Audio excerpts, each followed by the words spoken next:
lot of oil on it. But when you're seasoning a pan, you see how shiny this is? You really don't want it shiny. When you oil it, you want to pretend that you didn't mean to oil it.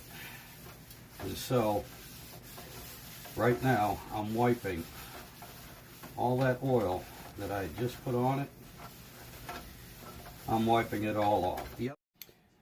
Alrighty, well, welcome back. This is after the first round of seasoning, and as you can see, the pan is darkened up a bit.